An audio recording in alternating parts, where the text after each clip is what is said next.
Iya, Bu. Elvia dan Syazlin Izatun Najwa. Oke, bisa kita mulai kegiatan kita ini dengan mengucapkan Bismillahirrahmanirrahim. Semoga nanti bisa menjawab semua soal-soal ini dengan mudah dan lancar. Baiklah, soal pertama kita hari ini. Coba Anda jelaskan teknik evaluasi pembelajaran dan cara merancang evaluasi pembelajaran anak usia dini. Kita mulai dari Sevia. Silakan Sevia menjawab. Sevia. Baik, terima kasih sebelumnya kepada Ibu yang telah memberikan kesempatan kepada Sevia untuk menjelaskan pertanyaan yang pertama, yaitu tentang jelaskan bagaimana teknik evaluasi dalam proses perancangan pembelajarannya. Itu yang pertama, ada dua jenis evaluasi, yaitu evaluasi formatif dan evaluasi sumatif. Yang mana evaluasi formatif tersebut adalah evaluasi yang dilakukan untuk memperbaiki dan mengevaluasi bagaimana proses pembelajaran anak. Sementara untuk evaluasi sumatif sendiri, yaitu evaluasi yang dilakukan untuk penilaian selama hasil belajar siswa.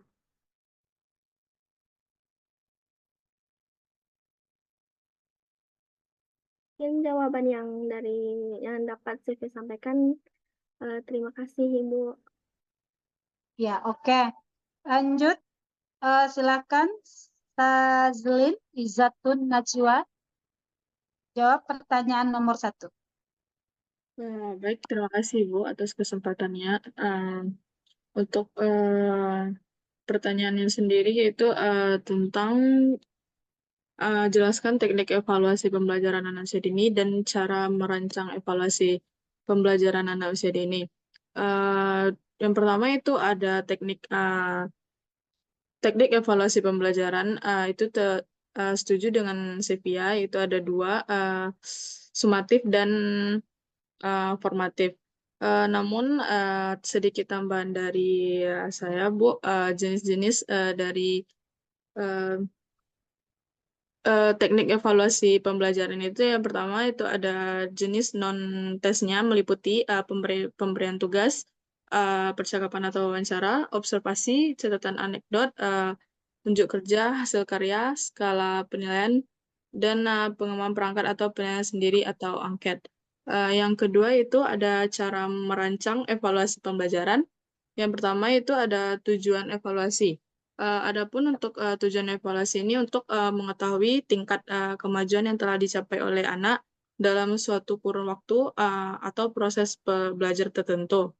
Yang kedua yaitu ada fungsi evaluasi, yaitu sebagai sarana umpan balik bagi guru yang bersumber dari anak. Poin yang kedua yaitu sebagai fungsi evaluasi ini sebagai alat untuk mengetahui perkembangan belajar. Yang poin ketiga yaitu sebagai materi utama laporan hasil belajar kepada para orang tua anak. Yang ketiga itu prinsip-prinsip evaluasi. Yang pertama ada komprehensif, di mana komprehensif adalah evaluasi mencakup seluruh aspek yang akan dinilai, baik untuk bidang pengembangan, kemampuan dasar, dan bidang pengembangan perilaku. Yang kedua itu ada praktis. Praktis sendiri adalah evaluasi harus tidak memakan biaya, waktu, dan tenaga yang banyak. Baik, hanya itu tambahan dari saya, Ibu. Saya kembalikan kepada Ibu.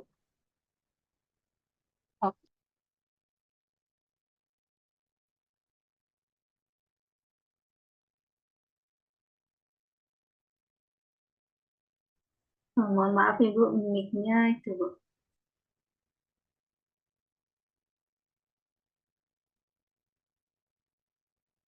Ya, selanjutnya jelas untuk Sania Aulia Putri. Silakan jelaskan. Baik Ibu, di sini saya akan menjelaskan tentang pertanyaan pertama dengan jelaskan teknik evaluasi pembelajaran dan cara merancang evaluasi pembelajaran. Nah, seperti yang kita ketahui bahwa teknik evaluasi pembelajaran itu terdiri dari dua, yaitu tes dan non-tes. Nah, adapun teknik dari tes itu adalah alat untuk mengumpulkan data tentang kemampuan anak dengan cara pengukuran. Misalnya, untuk mengukur kemampuan dalam menguasai materi pelajaran tertentu, digunakan tes tertulis tentang materi pelajaran tersebut.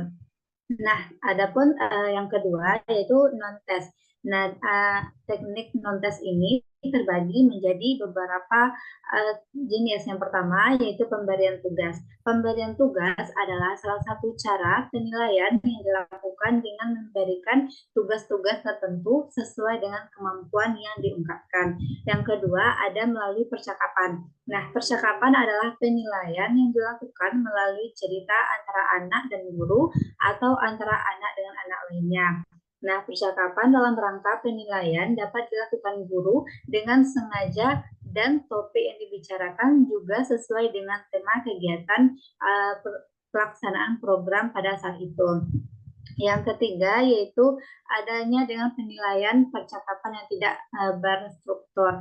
Nah, percakapan dilakukan antara guru dan anak tanpa persiapan di mana saja, kapan saja, dan sedang melakukan kegiatan lainnya. Bisa juga dilakukan saat jam istirahat atau sedang menunggu anak mengerjakan tugasnya.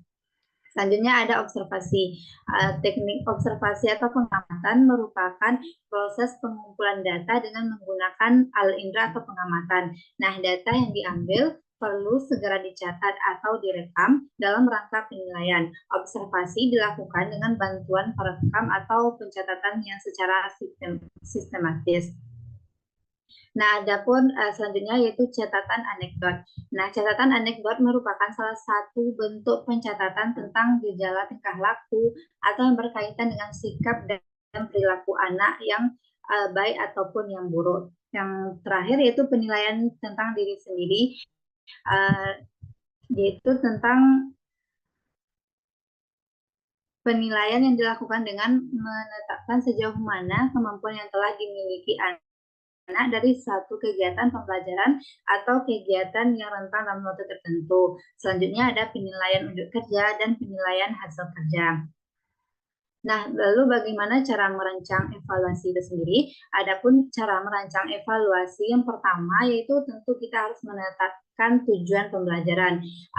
Dalam menetapkan tujuan pembelajaran tersebut bisa menggambarkan apa yang diharapkan dari anak untuk diketahui atau dipahami atau mampu dilakukan setelah pembelajaran. Yang kedua yaitu dengan memilih metode penilaian yang tepat. Bisa dengan seperti tes tadi atau memilih non-tes. Yang ketiga yaitu dengan merancang instrumen dari evaluasi. Nah, merancang instrumen evaluasi ini bisa dengan menulis pertanyaan dan tugas yang secara langsung mengukur tujuan pembelajaran. Selanjutnya yaitu pelaksanaan evaluasi. Nah, pelaksanaan evaluasi harus dilakukan dengan lingkungan yang kondusif dan yang mendukung dan memberikan instruksi yang jelas dan detail kepada anak tentang apa saja yang diharapkan dari mereka selama evaluasi. Mungkin hanya itu yang dapat saya sampaikan. Saya kembalikan kepada Ibu. Oke, jawaban pertama sudah kita selesaikan. Hari ini kita lanjut untuk pertanyaan yang kedua ya. Coba Ananda sebutkan jenis teknik analisis kurikulum PAUD, itu kurikulum merdeka ya. Teknik analisisnya. Coba kita pertama Sevia udah tadi ya. Siapa dulu lah? Shazlin Izzatun Najwa. Coba Shazlin. Silakan. Baik, terima kasih atas kesempatannya, Bu. Untuk pertanyaan kedua, yaitu sebutkan atau jelaskan jenis teknik analisis kurikulum PAUD, kurikulum merdeka.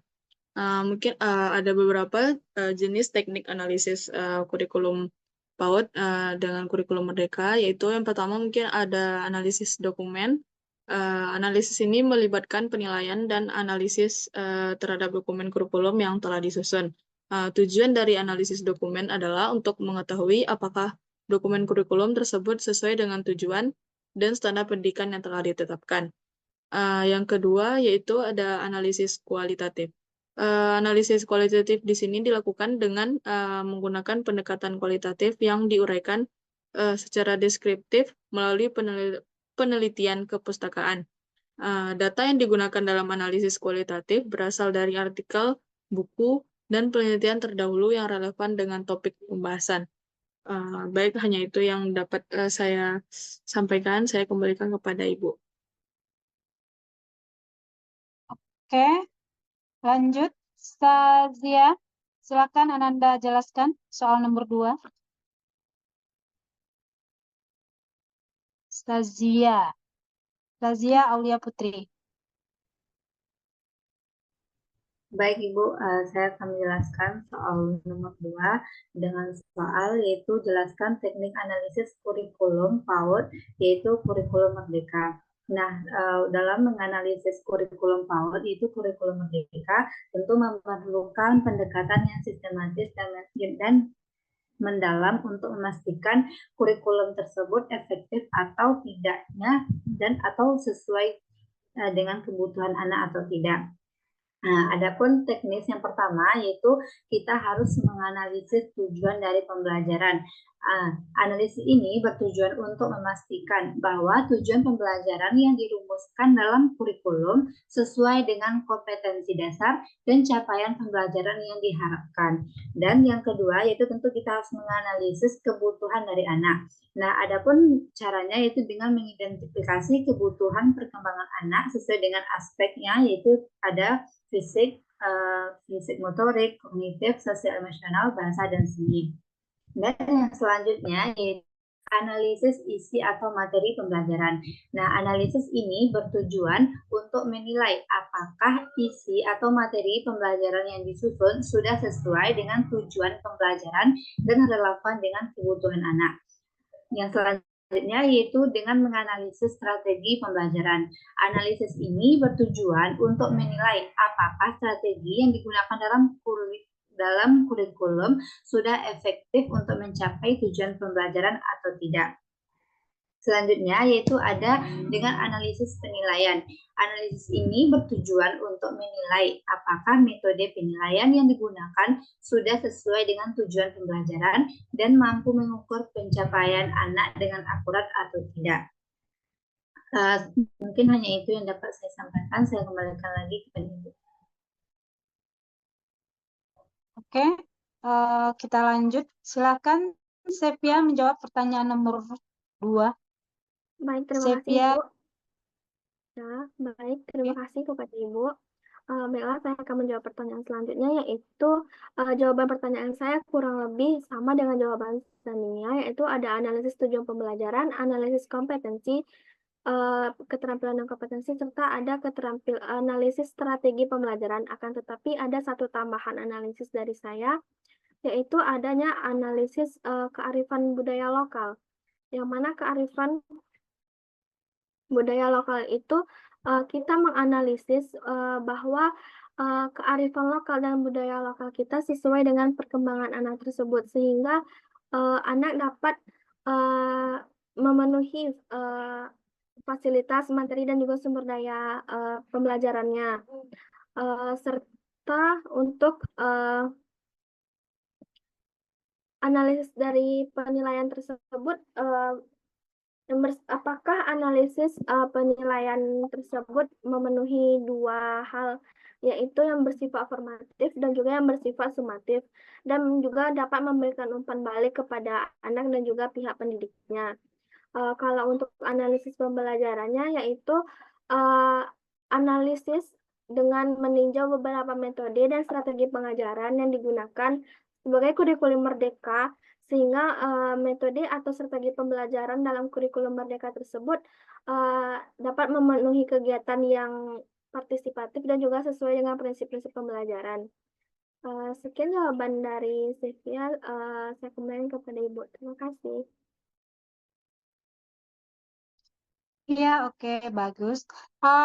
Kita lanjut soal kita yang nomor 3 ya. Jelaskan bagaimana cara penyusunan perencanaan tahunan dan perencanaan semester serta silabus. Cara penyusunannya. Silakan Salim Izzatun Najwa. Salin Izatun Najwa. Ya, baik. Terima kasih atas kesempatannya, Bu. Saya akan menjawab pertanyaan, yaitu jelaskan bagaimana cara penyusunan perencanaan tahunan dan penyusunan rencana semester beserta silabus. Eh, Adapun penyusunan perencanaan tahunan dimulai dengan menetapkan tujuan jangka panjang, kemudian merinci tugas-tugas yang harus dilakukan setiap bulan atau kuartal untuk mencapai tujuan tersebut. Dan untuk menyusun rencana semester, tentukan target yang harus dicapai dalam satu semester, lalu bagi menjadi tugas-tugas yang harus diselesaikan setiap bulan atau minggu. Dan untuk silabus sendiri menguraikan materi pelajaran dan kegiatan pembelajaran anak yang akan dilakukan dalam satu semester, seperti mencakup topik, tujuan pembelajaran, metode pengajaran, dan evaluasi. Baik, hanya itu yang dapat saya jawab dan sampaikan, Bu. Saya kembalikan kepada Ibu. Oke, baik. Selanjutnya, Sania Aulia Putri, silakan Ananda berikan jawaban Anda. Sania Aulia Putri. Untuk soal Baik, nomor Ibu. 3 ya. Baik, Ibu. Terima kasih banyak untuk kesempatannya. Di sini saya akan menjelaskan atau menjawab pertanyaan dari nomor 3, yaitu bagaimana penyusunan dari program tahunan,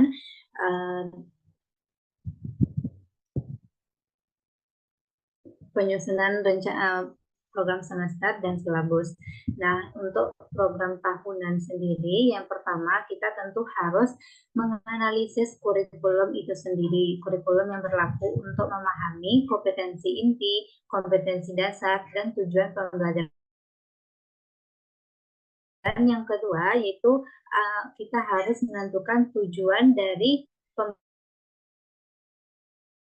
tujuan pembelajaran yang harus dicapai pada akhir program tahunan berdasarkan analisis kurikulum. Yang ketiga, yaitu mungkin kita dapat memulainya dengan pembagian materi pembelajaran. Bagi materi pembelajaran ke dalam beberapa bagian yang akan diajarkan setiap bulan atau periode tertentu dalam satu tahun. Dan yang selanjutnya yaitu dengan menyusun kalender akademik. Susunan kalender akademik yang mencakup jadwal pembelajaran, hari libur, kegiatan sekolah, ujian, dan kegiatan penting lainnya. Selanjutnya mungkin kita akan menentukan alokasi waktu. Tentukan alokasi waktu untuk setiap bagian materi pembelajaran agar sesuai dengan kalender akademik dan waktu yang tersedia. Dan selanjutnya yaitu dengan menentukan strategi dan metode pembelajaran yang akan Yang selanjutnya yaitu dengan menentukan evaluasi dan penilaian dengan menentukan metode dan jadwal evaluasi serta penilaian untuk mengukur pencapaian tujuan pembelajaran.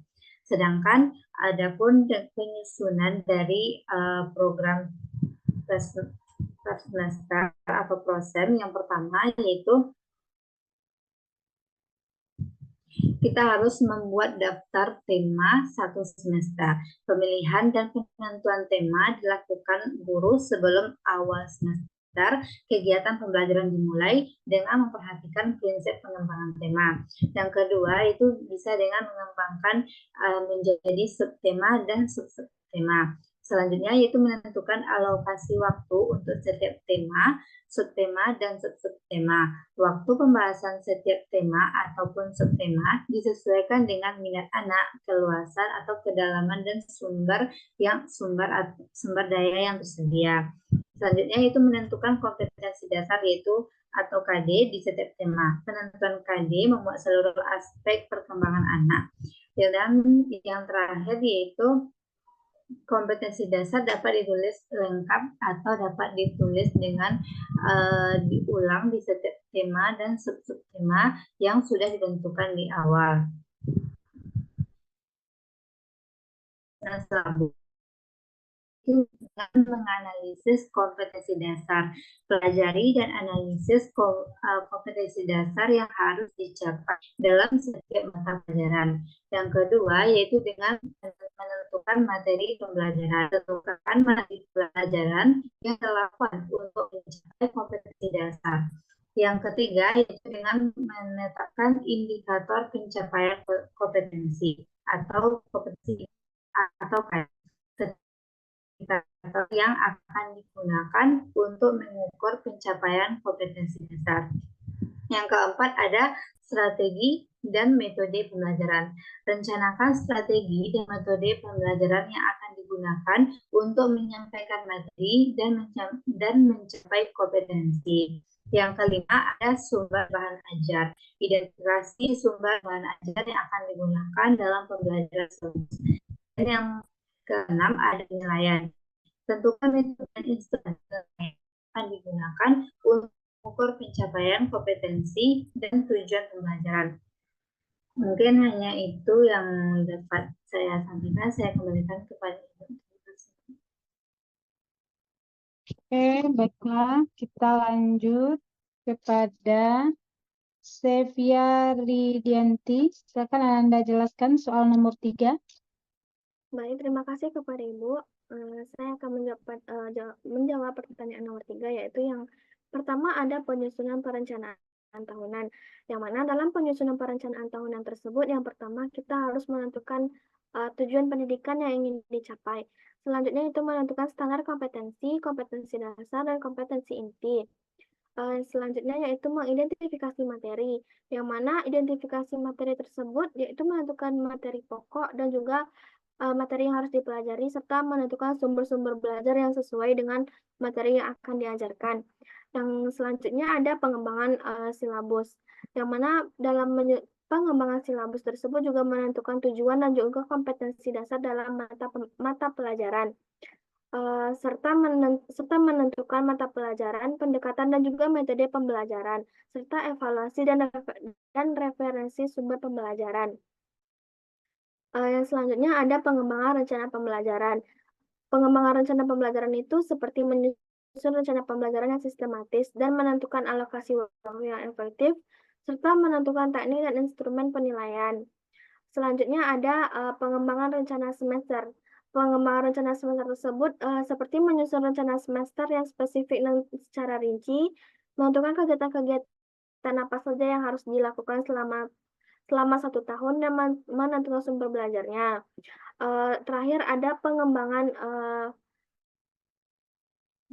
mata pelajaran yang harus sesuai dengan tujuan kompetensi dasar. Yang kedua ada penyusunan program semester.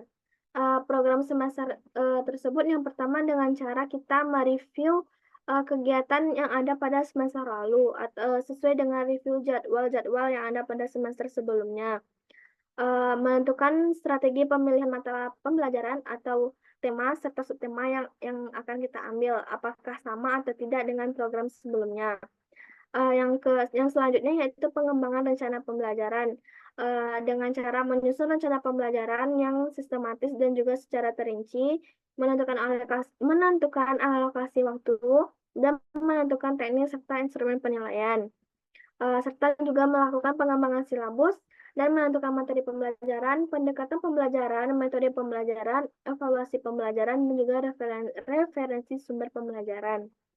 Yang terakhir ada penyusunan silabus. Penyusunan silabus itu yang pertama kita dapat melakukannya dengan cara menentukan tujuan, serta memenuhi kompetensi dasar dan juga kompetensi inti. Selanjutnya juga menentukan metode pembelajaran, media pembelajaran, pendekatan pembelajaran, juga evaluasi dan juga referensi, serta menentukan teknik dan juga instrumennya.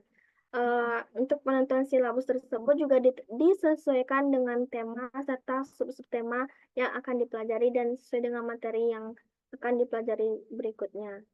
Sekian jawaban dari saya kembalikan kepada Ibu. Terima kasih. Ya, oke, baiklah. Kita lanjut. Untuk soal ketiga masih ada satu lagi, Sazlin Izatun Najwa. Silakan Anda jelaskan soal dari nomor 3. Sazlin.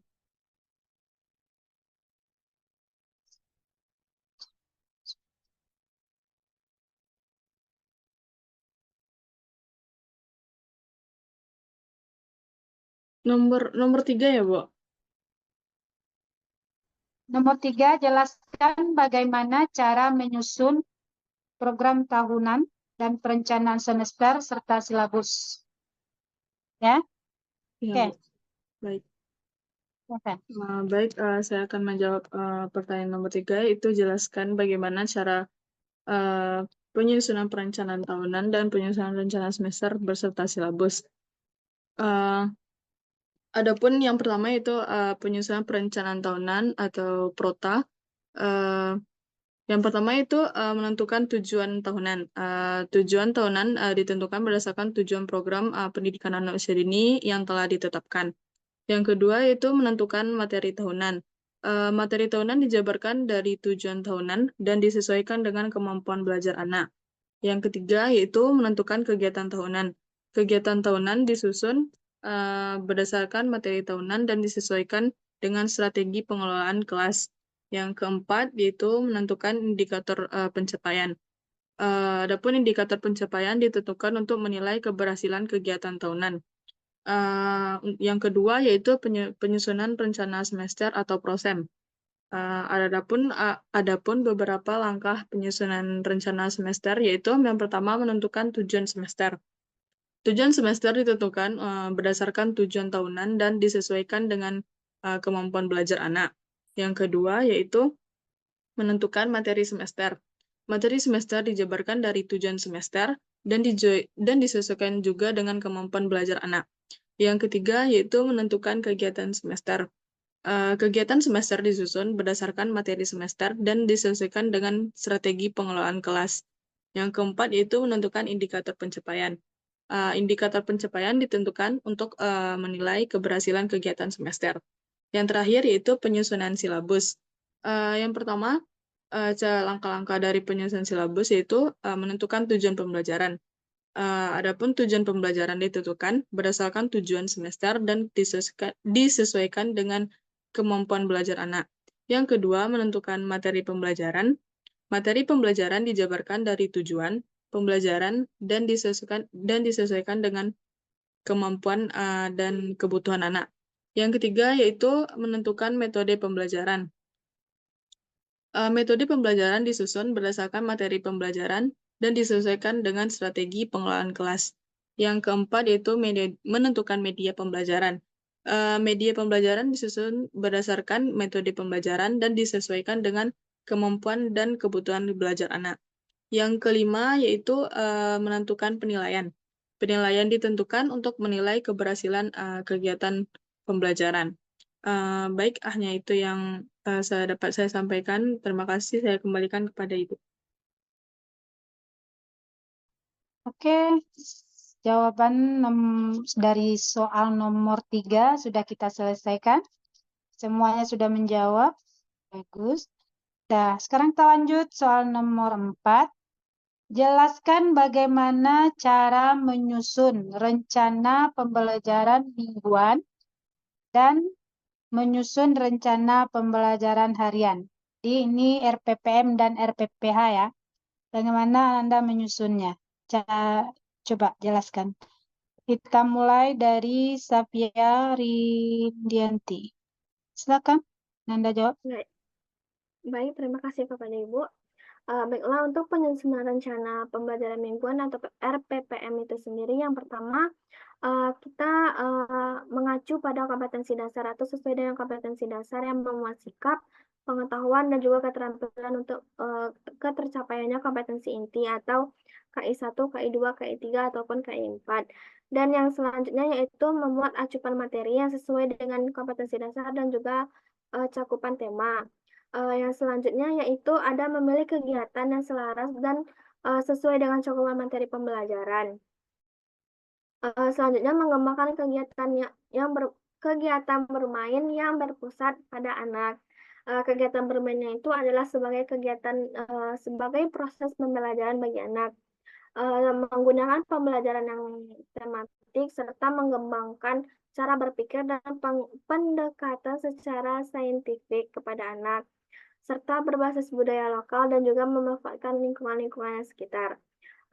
Dalam menyusun RPPM sendiri atau penyusunan rencana pembelajaran mingguan, kita harus juga memperhatikan penjabaran dan juga perencanaan program semesternya. Harus berisikan tentang tema, subtema, kompetensi dasar, kompetensi inti, materi, dan juga rencana kegiatan. Penyusunan kegiatan mingguannya juga harus disesuaikan dengan strategi pengelolaan dan strategi pembelajaran yang digunakan di sekolah, seperti kelompok, penggunaan sudut area atau area sentra, dan lainnya. Sementara untuk penyusunan RPPH atau penyusunan rencana pelaksanaan pembelajaran harian sendiri, itu disusun berdasarkan kegiatan per minggunya. Kegiatan hariannya yang berisi kegiatan dari awal pembukaan, dilanjutkan dengan kegiatan inti seperti istirahat dan juga makan bersama. Selanjutnya dilanjutkan dengan kegiatan penutup atau kegiatan akhir. Terus untuk pelaksanaan pembelajarannya juga yang dilaksanakan dalam satu hari itu dilaksanakan sesuai dengan prinsip-prinsip pembelajaran yang telah disusun, dan penyusunan kegiatan hariannya juga disesuaikan dengan kondisi satuan pendidikan masing-masing yang menggunakan pendekatan saintifik apa, serta kegiatan hariannya juga dapat dibuat dengan format yang sesuai dengan kebutuhan masing-masing sekolah tersebut. Penyusunan RPPH tersebut juga harus sesuai dan mengacu kepada RPPM yang telah disusun gitu. Sekian jawaban dari saya kembali kepada Ibu. Terima kasih. Oke, bagus. Kita lanjut ya. Silakan soal nomor 4, Ananda Sania Aulia Putri, bisa menjelaskannya. Baik, Bu. Tapi sebelumnya, Ibu, nanti kan Zoom-nya mati. Nanti mohon untuk gabung lagi, Bu. Terima kasih, Bu. Ya. Baiklah, di sini saya akan menjawab pertanyaan nomor 4, yaitu langkah-langkah dalam menyusun RPPM dan RPPH. Nah, adapun langkah yang dapat kita lakukan untuk menyusun RPPM, yang pertama yaitu kita harus menentukan kompetensi dasar dalam RPPM tersebut. Nah, kompetensi dasar dalam RPPM sudah ditetapkan di program semester, atau jika dipandang penting dapat dirubah sesuai kondisi. Nah, yang kedua yaitu menetapkan materi pembelajaran rencana mingguan. Adapun materi yang dipelajari diambil dari materi yang sudah dijabarkan sebelumnya di silabus. Yang ketiga yaitu menetapkan rencana kegiatan dalam RPPM. Rencana kegiatan berisi beberapa rencana yang dapat diikuti oleh anak. Dan selanjutnya yaitu dengan menentukan tujuan dari RPPM itu sendiri, di mana tetapkan tujuan pembelajaran untuk setiap minggunya berdasarkan materi yang diajarkan. Dan yang kelima yaitu dengan menentukan strategi dan metode pembelajaran. Rancang strategi dan metode pembelajaran yang akan digunakan setiap hari atau setiap minggu untuk mencapai tujuan pembelajaran. Selanjutnya itu tentu ada alat dan bahan. Alat dan bahan yang akan digunakan dalam pembelajaran dalam setiap minggu atau setiap harinya. Dan yang terakhir yaitu ada evaluasi dan penilaian. Kita harus menyusun bagaimana teknik dari evaluasi dan penilaian dalam RPPM tersebut untuk mencapai tujuan pembelajaran anak. Dan adapun langkah-langkah untuk menyusun RPPH yaitu yang pertama yaitu dengan menentukan tujuan pembelajaran harian. Tetapkan tujuan pembelajaran yang spesifik dan yang dapat dicapai dalam satu hari. Yang kedua, yaitu identifikasi materi pembelajaran. Materi pembelajaran ini adalah materi yang relevan dengan tujuan pembelajaran. Yang ketiga, yaitu tentu dengan menentukan strategi dan metode pembelajaran untuk mencapai tujuan pembelajaran yang di awal. Dan yang keempat, ada alat dan bahan yang digunakan untuk dalam pembelajaran agar tujuan pembelajaran dapat tercapai. Dan yang kelima, ada langkah-langkah dalam kegiatan pembelajaran. Susun langkah-langkah kegiatan pembelajaran secara rinci, termasuk dengan alokasi waktu untuk setiap langkah atau setiap harinya. Mungkin hanya itu yang dapat saya sampaikan. Saya kembalikan lagi kepada Ibu. Baiklah, kita lanjut. Apakah masih ada waktunya untuk satu ini lagi? Silakan, Saslin Izatun Najwa. Jawab soal nomor 4. Baik, Bu. Terima kasih. Baik, saya akan menjawab soal nomor 4, yaitu jelaskan bagaimana cara menyusun rencana pembelajaran mingguan atau RPPM dan menyusun rencana pembelajaran harian atau RPPH. Yang pertama yaitu menyusun rencana pembelajaran mingguan atau RPPM. Langkah-langkahnya yang pertama yaitu identitas program. Adapun identitas program ini yang pertama itu nama lembaga, yang kedua semester atau bulan atau minggu yang keberapa, yang ketiga itu tema atau subtema atau sub-subtema. Yang keempat yaitu kelompok usia anak. Yang kedua itu menurunkan kompetensi dasar atau KD menjadi materi atau muatan ajar. KD yang ditetapkan dalam RPPM sesuai dengan KD yang sudah ditetapkan di program semester atau jika dipandang penting dapat dirubah sesuai kondisi. Yang kedua yaitu materi pengembangan sikap dimasukkan ke dalam SOP dan menjadi pembiasaan yang diterapkan sehari-hari sepanjang tahun. Yang ketiga yaitu mengembangkan rencana kegiatan. Rencana kegiatan diisi dengan jenis kegiatan yang akan dilakukan anak selama 1 minggu. Yang kedua yaitu kegiatan main yang disusun bervariasi sesuai dengan minat dan kebutuhan anak. Yang keempat yaitu penyusunan kegiatan mingguan disesuaikan dengan strategi pengelolaan kelas. Penyusunan kegiatan mingguan disesuaikan dengan strategi pengelolaan kelas yang ditetapkan masing-masing satuan pendidikan anak usia dini. Selanjutnya yaitu menyusun rencana. Silakan. Baik, Bu, Silakan. izin melanjutkan, Bu, atas pertanyaan. Jelaskan bagaimana cara Ya. menyusun rencana pembelajaran mingguan RPPM dan menyusun rencana pembelajaran harian RPPH. Di Zoom sebelumnya sudah saya jawab tentang RPPM, sekarang lanjutkan dengan RPPH. Adapun cara menyusun rencana pembelajaran harian atau RPPH yang pertama yaitu mengembangkan rencana kegiatan harian. Rencana kegiatan harian diisi dengan jenis kegiatan yang akan dilakukan anak setiap hari. Yang kedua yaitu penyusunan kegiatan harian disesuaikan dengan strategi pengelolaan kelas. Sama seperti RPPM, penyusunan kegiatan harian disesuaikan dengan strategi pengelolaan kelas yang ditetapkan masing-masing satuan pendidikan anak usia dini.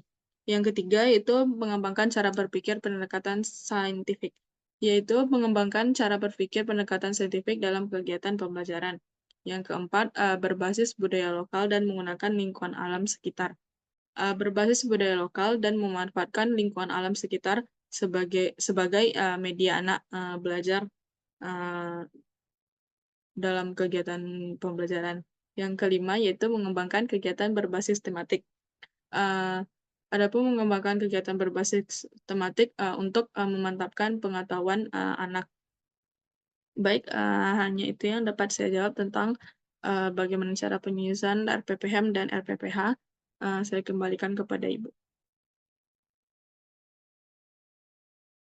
Oke, apakah semua sudah menjawab? Masih ada satu lagi ya? Sylvia Ardianti udah? Sudah, Ibu. Oke, berarti soal nomor 4 sudah kita selesaikan. Ya, sudah semua menjawab ya. Soalnya ini agak lupa tadi karena Zoom-nya terputus.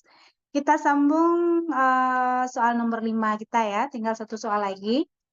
Silakan Ananda jelaskan bagaimana cara menyusun bahan ajar. Ini bahan ajar ya untuk anak usia dini. Silakan Sepia Ridianti. Baik, terima kasih. Silakan Ananda jelaskan Sepia. Baik, terima kasih kepada Ibu telah memberi kesempatan kepada saya. Baiklah, saya akan menjawab pertanyaan, yaitu bagaimana cara menyusun bahan ajar untuk anak usia dini. Untuk menyusun bahan ajar untuk anak usia dini itu sendiri, yang pertama kita sebelumnya menentukan tujuan pembelajaran. Yang mana dalam menentukan tujuan pembelajaran itu yang pertama melakukan identifikasi tujuan. Yaitu tentukan tujuan pembelajaran yang spesifik sesuai dengan kurikulum dan juga kebutuhan serta perkembangan anak usia dini itu sendiri. Yang kedua yaitu keselarasan, yaitu pastikan tujuan pembelajaran tersebut sesuai dengan standar pendidikan nasional dan juga karakteristik dari anak usia dini itu sendiri. Selanjutnya ada memahami karakteristik anak usia dini. Memahami karakter anak usia dini tersebut ada dua. Yang pertama yaitu perkembangan anaknya. Bagaimana tahap-tahap perkembangan anak termasuk dalam aspek kognitif, sosial emosional, fisik motorik, bahasa, dan juga seni. Yang kedua yaitu adalah memahami di minat dan juga kebutuhan anak. Sebagai tenaga pendidik kita sebelumnya harus mengenali minat dan juga kebutuhan khusus untuk anak itu sendiri, serta kita harus mampu beradaptasi, mengadaptasikan bahan ajar yang disusun itu untuk menstimulus berbagai aspek perkembangan anak. Yang selanjutnya ada memilih materi dan juga informasi-informasi pembelajaran lainnya yang ada dua juga. Yang pertama yaitu secara relevansi, yang mana dalam memilih materi yang relevansi itu apakah materi yang kita pilih itu menarik bagi anak, dan juga menggunakan tema-tema yang dekat dengan kehidupan sehari-hari anak. Karena dengan menggunakan tema yang sesuai dengan kehidupan sehari-hari anak itu dapat lebih cepat untuk anak dapat memahaminya karena berada di kehidupan sekitarnya gitu. Yang kedua ada memilih materi pembelajaran yang variasi, seperti menggunakan lagu, permainan, cerita, gambar, dan juga lainnya untuk menarik minat dan juga perhatian anak. Selanjutnya ada kita menentukan metode pembelajaran. Untuk menentukan metode pembelajaran itu juga ada dua. Yang pertama metode pembelajaran yang aktivitasnya interaktif, yaitu seperti bahan ajarnya itu berisikan tentang metode pembelajaran anak yang memungkinkan membuat anak untuk aktif berpartisipasi dalam pembelajaran seperti bermain peran, permainan edukatif, dan juga kegiatan seni lainnya. Untuk metode pembelajaran yang kedua yaitu ada pendekatan tematik atau menggunakan pendekatan yang digunakan untuk mengintegrasikan berbagai area pembelajaran seperti pembelajaran bahasa, matematika, sains, dan lainnya di dalam satu tema. Yang selanjutnya ada menyusun rencana pembelajaran. Rencana pembelajarannya itu yang pertama susunan pembelajaran harian dan juga mingguan atau RPH dan RPPM. Selanjutnya ada menyusun rencana pembelajaran secara fleksibel, yaitu menyesuaikan dengan respon dan juga kebutuhan anak. Selanjutnya yaitu ada menyiapkan media pembelajaran seperti teknologi. Mungkin ada beberapa sekolah yang sudah menggunakan beberapa teknologi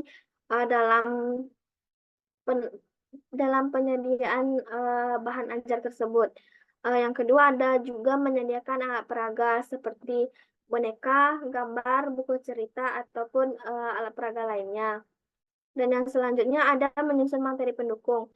Materi pendukung yang disediakan di dalam bahan ajar itu bisa jadi ada dua. Yang pertama itu ada lembar kerja anak atau LKA. yang mana LKA tersebut dibuat secara sederhana yang dapat membantu anak dalam memahami konsep yang diajarkan. Yang kedua ada buku cerita juga atau dongeng yang terdapat di dalam bahan ajar tersebut dapat mendukung tema pembelajaran dan mengandung nilai-nilai moral dan juga nilai-nilai yang baik untuk dijadikan sebagai sumber untuk anak. Yang terakhir ada implementasi dan juga evaluasi. Untuk implementasi dan juga evaluasi sendiri itu yang ada 3. Yang pertama itu ada pelaksanaan. Dalam bahan ajar tersebut kita harus menerapkan bahan ajar sesuai dengan rencana. Tetapi kita yang menyusun bahan ajar tersebut juga harus peka dan harus sesuai dengan respon anak, serta kita juga harus siap untuk melakukan penyesuaian sesuai dengan bagaimana respon dan umpan balik dari anak tersebut. Yang kedua ada penilaian formatif, yaitu dalam kegiatan implementasi dan juga evaluasi dari penilaian formatif itu kita dapat melakukan tersebut selama proses pembelajaran anak untuk mengukur sebagaimana pemahaman dan sejauh mana sih perkembangan anak tersebut dalam materi pembelajaran yang telah kita berikan. Yang terakhir ada refleksi dan juga revisi. Dalam bahan ajar tersebut setelah kita melakukan dan penerapan bahan ajar tersebut, kita juga sebagai penulis bahan ajar perlu melakukan refleksi terhadap keefektifan bahan ajar yang telah kita buat. Apabila bahan ajar yang kita buat itu kurang efektif dan mungkin di beberapa anak ada sedikit kurang efektif atau bagaimana, kita sebagai yang menulis bahan ajar tersebut, kita dapat membuat revisi jika diperlukan perbaikan untuk perkembangan yang lebih baiknya lagi dan menyusun tujuan perkembangan yang baru untuk mencapai tujuan yang lebih baik. Sekian yang dapat saya jawab, saya kembalikan kepada Ibu. Terima kasih. Oke, panjang sekali ya. Oke, lanjut. Sazlin. Sazlin, silakan Anda jawab soal nomor 5. Jadi tinggal satu lagi. Oke, lanjut. Sazlin. Baik, Bu. Saya akan menjelaskan cara penyusunan bahan ajar anak usia dini.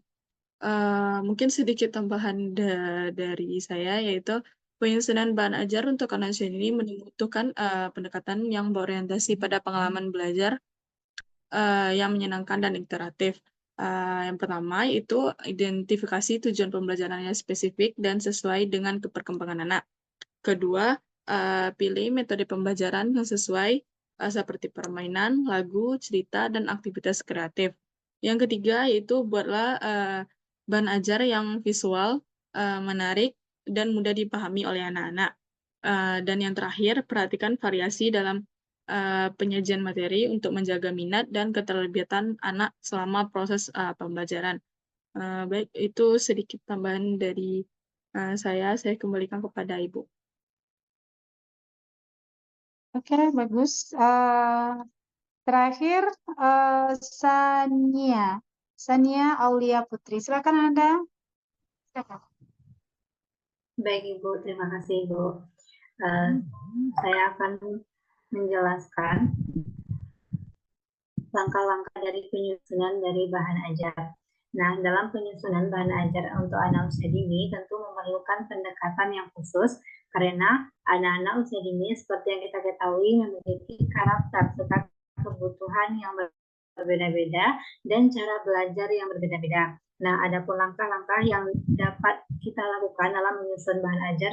Yang pertama, tentu kita harus melihat atau menganalisis dari kebutuhan dan karakter dan dari perkembangan anak itu sendiri agar kita bisa nantinya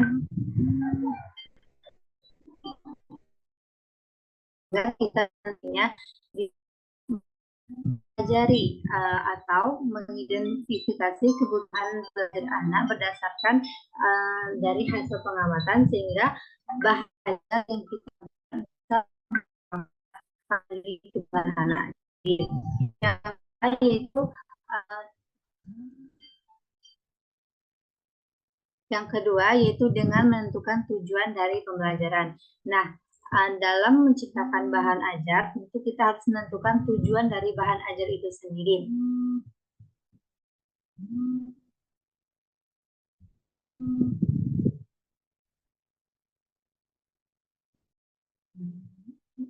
Maaf Ibu sebentar. Tentu kita harus menentukan tujuan dari bahan ajar yang kita ciptakan itu sendiri. Nah, adapun tujuan dari bahan ajar itu dapat dicapai dan harus sesuai dengan tahap perkembangan anak. Dan yang ketiga yaitu dalam menyusun bahan ajar itu kita harus memilih materi pembelajaran. Nah, di sini harus memilih materi yang relevan dan yang menarik bagi anak, atau bisa dengan menggunakan tema atau materi yang sesuai dengan pengalaman sehari-hari seperti keluarga atau hewan, alam, dan angka. Dan selanjutnya yaitu dengan menggunakan, tentu kita harus menggunakan metode dan strategi pembelajaran. Sebelum menyusun bahan ajar, kita harus menentukan strategi atau metode apa yang tepat untuk digunakan nantinya dalam mengembangkan bahan ajar. Dan tentunya metode dan strategi ini harus yang menarik serta menyenangkan dan interaktif bagi anak, seperti metode bercerita, bermain, atau bernyanyi. Dan yang kelima yaitu dalam menyusun bahan ajar itu sendiri harus menyusun rencana kegiatan pembelajaran. Susunlah rencana kegiatan pembelajaran yang terstruktur namun fleksibel. Pastikan kegiatan bervariasi dan mencakup berbagai bentuk pembelajaran. Yang selanjutnya yaitu ada pemilihan alat dan bahan ajar. Pemilihan alat dan bahan dalam bahan ajar itu harus aman, menarik, dan sesuai dengan usia anak. Gunakanlah bahan yang merangsang dari indera anak seperti gambar, mainan, atau buku cerita.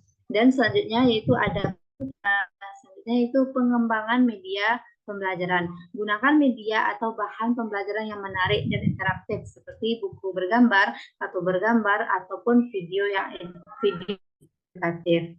Nah, yang terakhir yaitu dalam menyusun bahan ajar, kita harus menentukan cara dari evaluasi atau penilaian dari bahan ajar kita itu sendiri. Nah, adapun metode yang dapat kita atau yang bisa kita lakukan dalam bahan ajar itu bisa dengan observasi, catatan anekdot, portofolio, dan yang lainnya. Mungkin hanya itu yang dapat saya sampaikan. Untuk selanjutnya saya kembalikan kepada Ibu. Oke, semua soal sudah terjawab, sudah kita selesaikan pada hari ini. Mungkin dalam kegiatan kita ini tidak ada tanya jawab, kritik, dan saran karena kita melaksanakan ujian UAS. Cuman harapan saya semoga nanti Anda semuanya mendapatkan nilai yang baik dan bagus dan sukses dimanapun berada. Saya sebagai pemimpin atau pembimbing hari ini dalam melaksanakan tugas ujiannya, mohon pamit dulu. Diakhiri kegiatan kita ini dengan mengucapkan Alhamdulillah. Wassalamualaikum warahmatullahi wabarakatuh. Terima kasih ya Bu. Terima kasih Bu. Ya, sama-sama. Semoga sukses. Terima kasih Bu. Terima kasih Bu. Boleh keluar ya. Boleh Bu.